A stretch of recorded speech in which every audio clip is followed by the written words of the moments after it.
last Mistress, and we're at Sound Rehearsal Studios.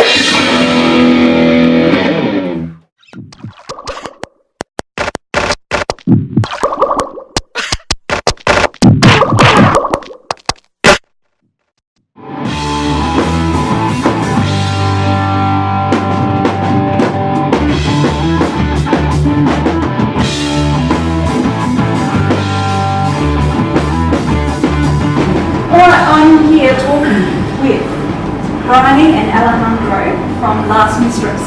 So, firstly, just tell me how you would describe your music.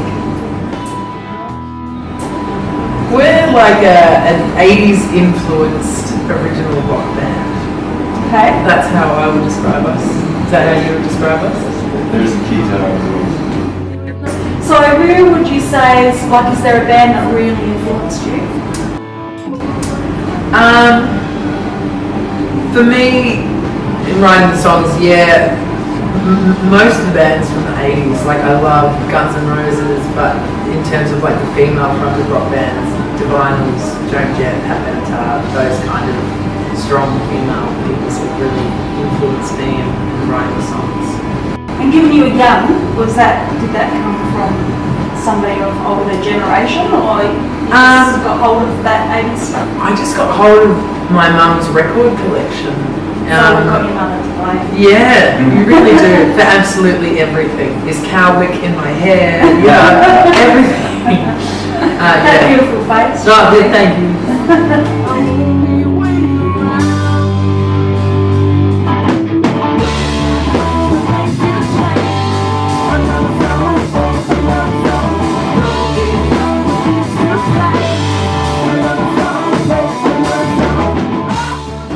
And what's been like the highlight of the band's career so far? Is there something that stands out as being a big highlight? Well, besides playing at festival last year, like we were on Weekend Sunrise. Yeah, Weekend. Oh yeah. About 2 months ago now? Yeah. And that was live, national was TV. live. Did you blow their little minds? We rock and roll? kind of did. It was fun. They were in the advert before we actually started playing. They're like, "Great guys, we're doing a cross to you as we go out to the commercial." And like, you were on your phone, and everyone just because we didn't know they were crossing to us. And I just sort of went up to the camera. I was like, "Yeah!" and like play a little thing, and they all just went. And then it cut the break, and they went, "That was great!" And I was like, "Oh, thank God!" I was going You're going to be squatted out by the And then Andrew came into the shop when we were playing. I have this jacket that has these massive spikes on it. I put my arm around him and they just jabbed him right in the face. Like he's a friend. Yes. A friend. Blood is that? Yeah, a little bit. Yeah. But you've done like some big shows at the SB. Yes, we've done shows at the SB. Last year we supported the Baby Animals when they were playing track, so that was probably one of the biggest for me. Supporting Susan Archie was pretty awesome.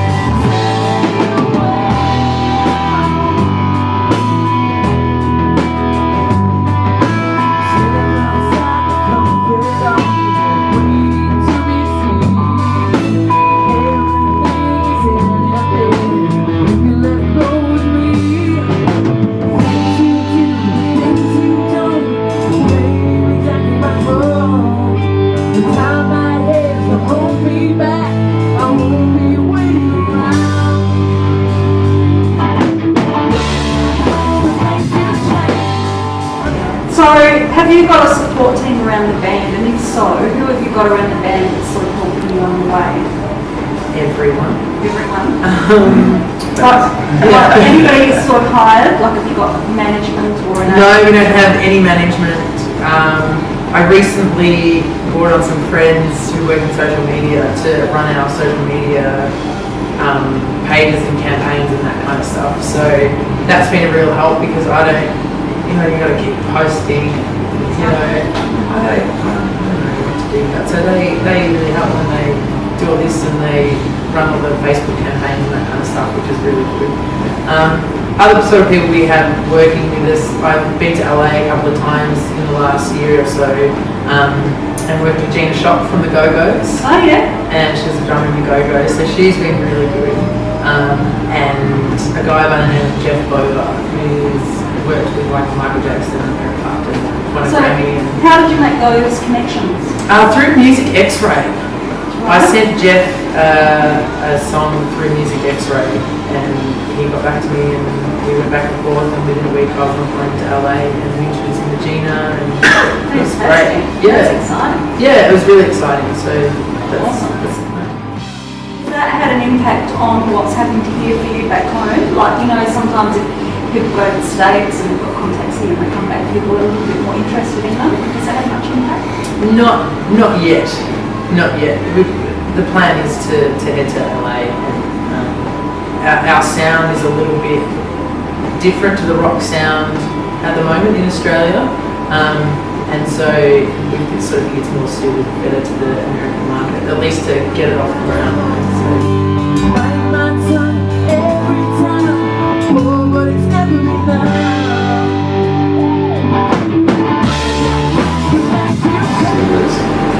Come from and go to those places, and it makes you look at it differently. When you come back here, you can have a different approach to how you're doing it here. Yeah. You know, Australia's amazing history, but yeah, They're it's definitely interesting. really, aren't they?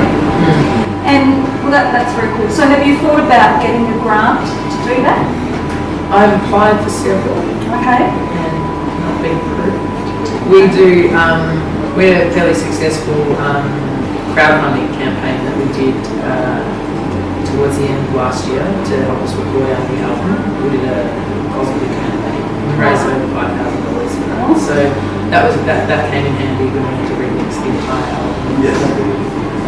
So has it been?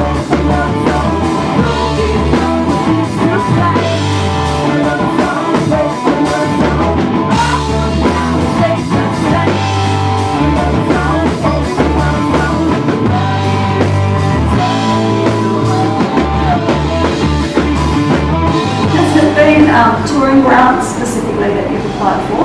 The crowdfunding platform is really, really amazing. If you structure your campaign right, there's, like, I didn't think that we would get to $5,000, and there's Lots of bands do really well. Yeah. and it just gives you that helping hand. It doesn't give you everything that you need to do it, but definitely it made a massive impact on our album and what we were able to do in the time that we were allowed to spend. Awesome. And Yeah. so the album's out now? It is Blood, Sweat and Tears. We'll get the plug in. Yes, Blood, Sweat and Tears available on iTunes and our website www.lastmistress.com. So that leads nicely into my final question, Yes. which is, what advice would you give to other up-and-coming bands? Whether it's motivational or about how to go about things, like what's worked for you that you would, you know, sort of give as advice? I put so much pressure on myself in my 20s to be, you know, like one of my idols that I grew up listening to, and I think growing up you put so much pressure on yourself and you get too depressed and get strung out. I think it's good to just chill out and realize that, like, I'm just taking my first steps with music and just figuring out who I want to be, what I want to say, you know what I mean? And Yeah. I've still got the rest of my life, I'm still young, and it's, so yeah, don't put limits on time, and just realize that everything, you know, everyone's journey is for a reason at every stage. It takes some maturity, doesn't it, I think, to get to a point where you're happy to just be you instead of trying to be Yeah. something bigger or better or... And the thing as well is just to not stop.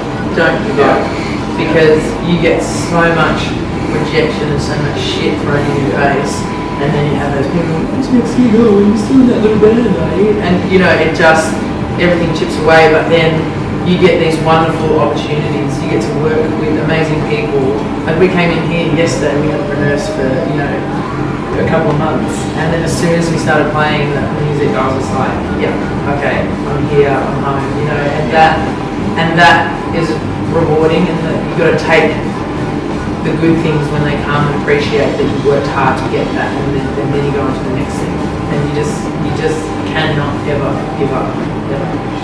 Awesome advice. All right. Thank you very much. Thank you. Thanks for having us. You're welcome.